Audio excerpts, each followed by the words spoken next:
சிவகங்கை மாவட்டம் காரைக்குடியில் பலத்த காற்றுடன் பெய்த அரை மணி நேர கனமழையால் பரவலான சேதங்கள் ஏற்பட்டன. செக்காலை சாலையில் உள்ள திரையரங்கு முன்பு வைக்கப்பட்டிருந்த 40 அடி உயர கருப்பு திரைப்படத்தின் இரும்பு பேனர் சரிந்து விழுந்து கார் ஒன்று பலத்த சேதமடைந்தது. மேலும் பெரியார் சிலை அருகே டிரான்ஸ்பார்மர் மீது பேனர்கள் விழுந்ததாலும் நகரின் பல்வேறு பகுதிகளில் மரங்கள் வேரோடு சாய்ந்ததாலும் நகர் முழுவதும் மின்தடை ஏற்பட்டு பொதுமக்கள் அவதிக்குள்ளாகினர். செங்கல்பட்டு மாவட்டம் படாளத்தில் ரசாயனம் ஏற்றிச் சென்ற மினி லாரியில் திடீரென தீப்பற்றி எரிந்ததால் பரபரப்பு நிலவியது. தகவல் அறிந்து வந்த தீயணைப்பு வீரர்கள் தண்ணீரை பீச்சி அடித்து தீயை கட்டுக்குள் கொண்டு வந்தனர். இந்த சம்பவத்தால் சென்னை திருச்சி தேசிய சாலையில் 1 மணி நேரத்திற்கு மேலாக போக்குவரத்து பாதிக்கப்பட்டது.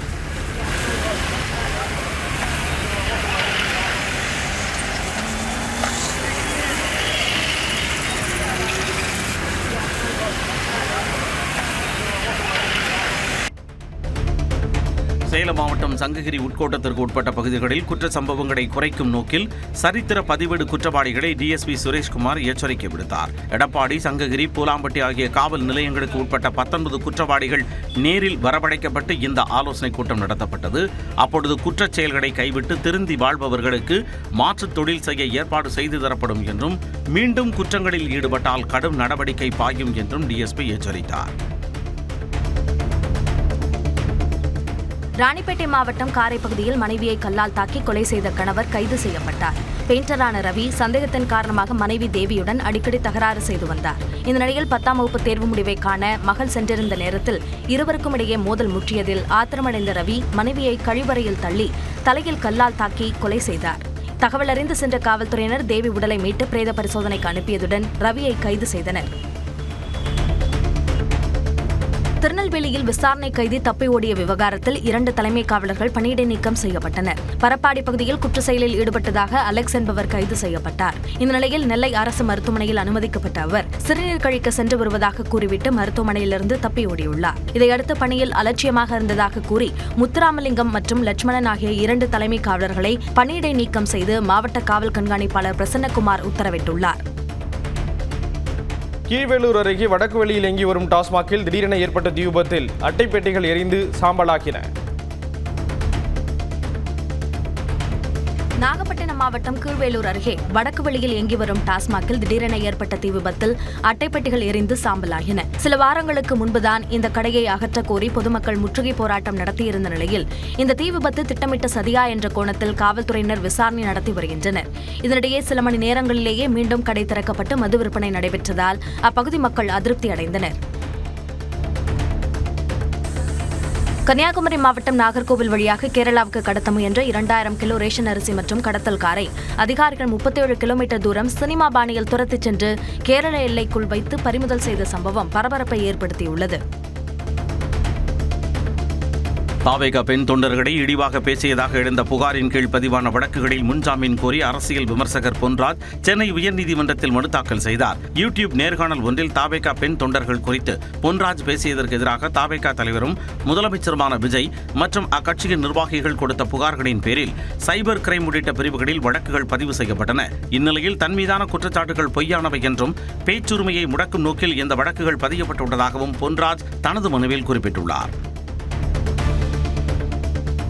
விருதுநகர் மாவட்டம் ராஜபாளையம் அருகே முறையான அனுமதியின்றி சட்டவிரோதமாக செயல்பட்டு வந்த கல்குவாரியை கண்டுபிடித்த அதிகாரிகள் அங்கிருந்த 2 பொக்லைன் இயந்திரங்களை பறிமுதல் செய்தனர். துரைசாமிபுரம் கிராமத்தில் நில வழக்கு காரணமாக குவாரி நடத்த அனுமதி வழங்கப்படாத சூழலில் செல்வி என்பவர் சட்டவிரோதமாக கற்களை வெட்டி எடுப்பதாக புவியியல் மற்றும் சுரங்கத்துறைக்கு தகவல் கிடைத்தது. இதையடுத்து உதவி இயக்குநர் சுகதார் ரஹிமா தலைமையில் நடைபெற்ற ஆய்வில் விதிமீறல் உறுதி செய்யப்பட்டு இயந்திரங்கள் பறிமுதல் செய்யப்பட்டன.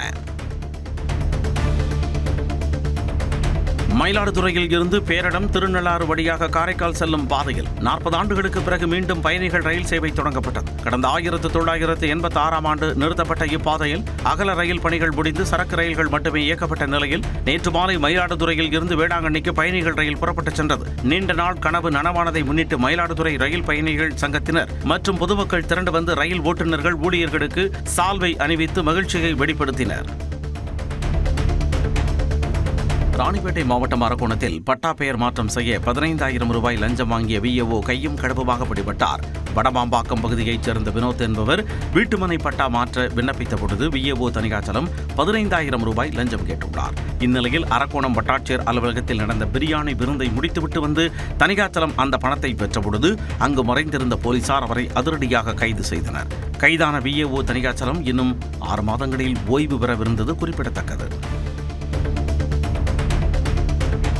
நெல்லை கன்னியாகுமரி தேசிய நெடுஞ்சாலையில் சாமித்தோப்பு ஐயா கோவிலுக்கு பாத யாத்திரை சென்ற பக்தர்கள் கூட்டத்தில் கார் மோதிய விபத்தில் 2 சிறுவர்கள் சம்பவ இடத்திலேயே பரிதாபமாக உயிரிழந்தனர். பழவூர் அருகே நடந்து சென்ற பொழுது பின்னால் வந்த கார் பயங்கரமாக மோதியதில் விஸ்வா மற்றும் வெனிஸ் ஆகிய 12 வயது சிறுவர்கள் 2 தூக்கி வீசப்பட்டு பலியாகினர். கார் ஓட்டி பழகும் பிஜாலா கோமகள் என்பவர் விபத்தை ஏற்படுத்தியது தெரியவந்த நிலையில் காவல்துறையினர் வழக்கு பதிவு செய்து விசாரணை மேற்கொண்டுள்ளனர்.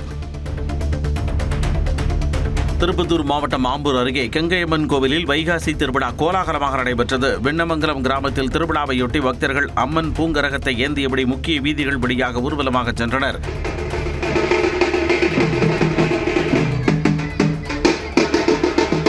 அதைத் தொடர்ந்து பக்தர்கள் கிரேன் இயந்திரம் மூலம் பறவை காவடி எடுத்து நேர்த்திக்கடன் செலுத்தினர்.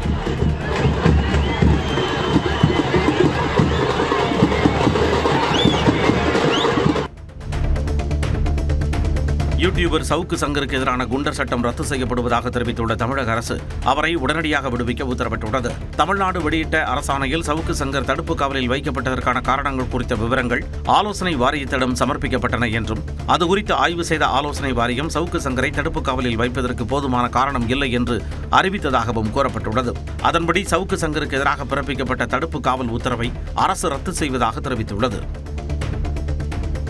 மீஞ்சூரில் குதிரைக்குட்டி உயிரிழந்த சம்பவம் பொதுமக்களிடையே அச்சத்தை ஏற்படுத்தியிருக்கிறது.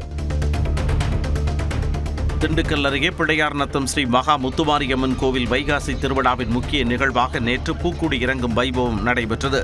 கடந்த 12ஆம் தேதி கொடியேற்றத்துடன் தொடங்கிய இந்த 58வது ஆண்டு விழாவில் விரதம் இருந்த நூற்றுக்கணக்கான ஆண் மற்றும் பெண் பக்தர்கள் அக்கனிச்சட்டை எடுத்தும் அலகு குத்தியும் ஊர்வலமாக வந்து பக்தி பரவசத்துடன் பூக்குடி இறங்கி நேர்த்திக்கடன் செலுத்தினர். வேலூர் மாவட்டம் பொன்னை அருகே ஏரியில் வண்டல் மண் அள்ள பயன்படுத்திய 2 லாரி மற்றும் ஜேசிபி இயந்திரத்தை காவல்துறையினர் பறிமுதல் செய்தனர். சட்டவிரோதமாக மண் அள்ளுவது குறித்து கிடைத்த ரகசிய தகவலில் காவல்துறையினர் சோதனையில் ஈடுபட்டனர். காவல்துறையினர் வருவதைக் கண்டு மண் அள்ளியவர்கள் தப்பியோடிய நிலையில் 2 லாரிகள் மற்றும் ஜேசிபி இயந்திரத்தை காவல்துறையினர் பறிமுதல் செய்தனர்.